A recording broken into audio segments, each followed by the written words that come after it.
Assalamualaikum warahmatullahi wabarakatuh. Perkenalkan, nama saya Abdul Hasyal Fikri dari PJKN 4B 2018. Dalam video kali ini, saya akan menganalisis biomekanika dalam olahraga permainan bulu tangkis. Seperti contoh yang saya paparkan seperti ini.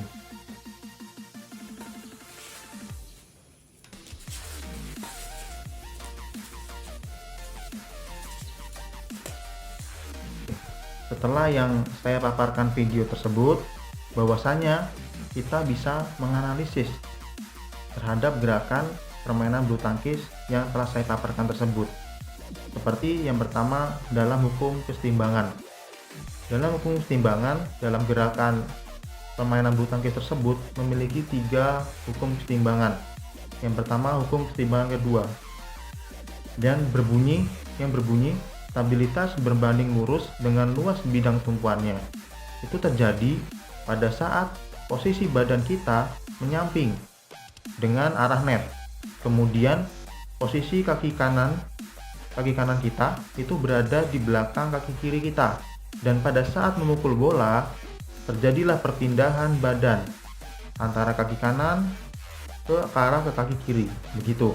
Itu hukum kesetimbangan 2. Yang kedua yaitu dia termasuk dalam hukum kesetimbangan ketiga yang berbunyi stabilitas berbanding luas dengan beratnya.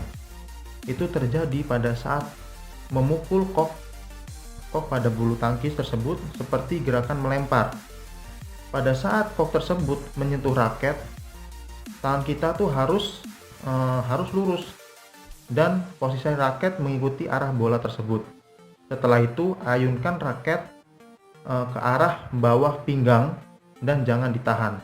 Itu hukum kesetimbangan ketiga dalam permainan bulu tangkis. Yang ketiga itu yang terakhir dalam hukum kesetimbangan, yaitu hukum kesetimbangan keempat yang berbunyi stabilitas berbanding lurus dengan jarak horizontal dari titik berat badan terhadap sisi bidang tumpuan ke arah mana badan itu bergerak. Itu terjadi pada saat setelah memukul, kaki kiri itu mendarat terlebih dahulu, lalu bagian depan kaki itu agak berjingkat dan badan itu harus condong ke depan. Itu dalam hukum kesetimbangan dalam permainan badminton. Dan selanjutnya yaitu tentang prinsip-prinsip kesetimbangan dalam permainan badminton. Itu apa saja?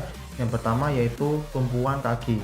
Yang kedua, sikap siap, waspada atau yang disebut kuda-kuda dalam permainan bulu tangkis. Yang ketiga yaitu dari sikap diam ke gerak. Sebaliknya yang selanjutnya yaitu sebaliknya, dari sikap gerak ke diam. Yang selanjutnya yang terakhir yaitu mempertahankan kesetimbangan dalam keadaan yang bergerak. Itu prinsip kesetimbangan dalam permainan bulu tangkis. Permainan bulu tangkis itu pasti memiliki yang namanya gaya. Gaya adalah sesuatu yang menyebabkan terjadinya perubahan keadaan dari diam ke gerak, atau dari gerak ke diam, atau perubahan bentuk, atau juga perubahan kecepatan. Jadi permainan bulu tangkis itu kalau tidak ada gaya maka mereka tidak akan bergerak. Jadi dalam permainan bulu tangkis itu gaya itu adalah salah satu yang terpenting dalam permainan bulu tangkis. Selanjutnya yaitu hukum Newton dalam permainan bulu tangkis. Itu dimasukkan ke dalam 2 hukum Newton. Yang pertama dalam hukum Newton kedua yang berbunyi yaitu percepatan yang ditimbulkan oleh gaya yang bekerja pada sebuah benda berbanding lurus dengan gaya dan berbalik dengan massa benda. Contohnya yaitu pada badminton, kok yang diberi gaya oleh pemain lewat raket akan mengalami percepatan. Hal ini disebabkan karena resultan gaya tersebut yang bekerja pada kok tidak sama dengan 0.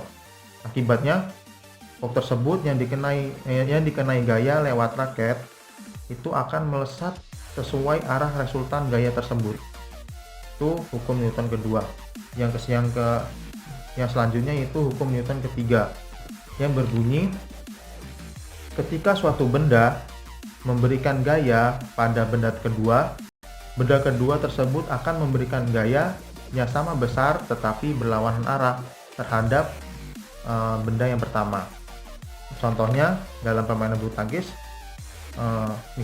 contohnya itu dua orang sedang bermainan badminton. Orang pertama memberikan gaya aksi kepada orang yang kedua, dan orang yang kedua tersebut memberikan gaya reaksi kepada orang satu tersebut dengan gaya yang sama besar namun berlawanan arah, sehingga puck tersebut dilempar menggunakan raket, puck akan melambung atau terlempar. Itulah hukum-hukum Newton dalam permainan badminton. Oke, yang selanjutnya yaitu tentang pengungkit dalam permainan bulu tangkis. Pasti pada pengungkit itu ada yang namanya kuasa, beban, dan titik tumpu. Seperti contohnya dalam permainan bulu tangkis, yaitu pada saat pemain bulu tangkis itu akan memukul puck, dia akan berjinjit dan bersiap mengembalikan puck tersebut. Jadi titik tumpunya itu adalah ujung jari atau pada saat dia berjinjit, dan bebannya adalah tubuh dia sendiri, dan kuasanya atau gayanya adalah gaya otot kaki. Jadi kesimpulannya adalah otot pemain bulu tangkis tersebut itu mengangkat beban tubuh dengan bertumpu pada jari kaki tersebut. Jadi intinya pemain bulu tangkis itu termasuk pengungkit kedua. Pengungkit kedua itu kuasa, beban, dan titik tumpu. Itu contoh dari pengungkit dalam permainan bulu tangkis. Terima kasih. Oke, mungkin hanya itu dari saya. Apabila saya ada kurangnya dalam perkataan, saya mohon maaf. Wassalamualaikum warahmatullahi wabarakatuh.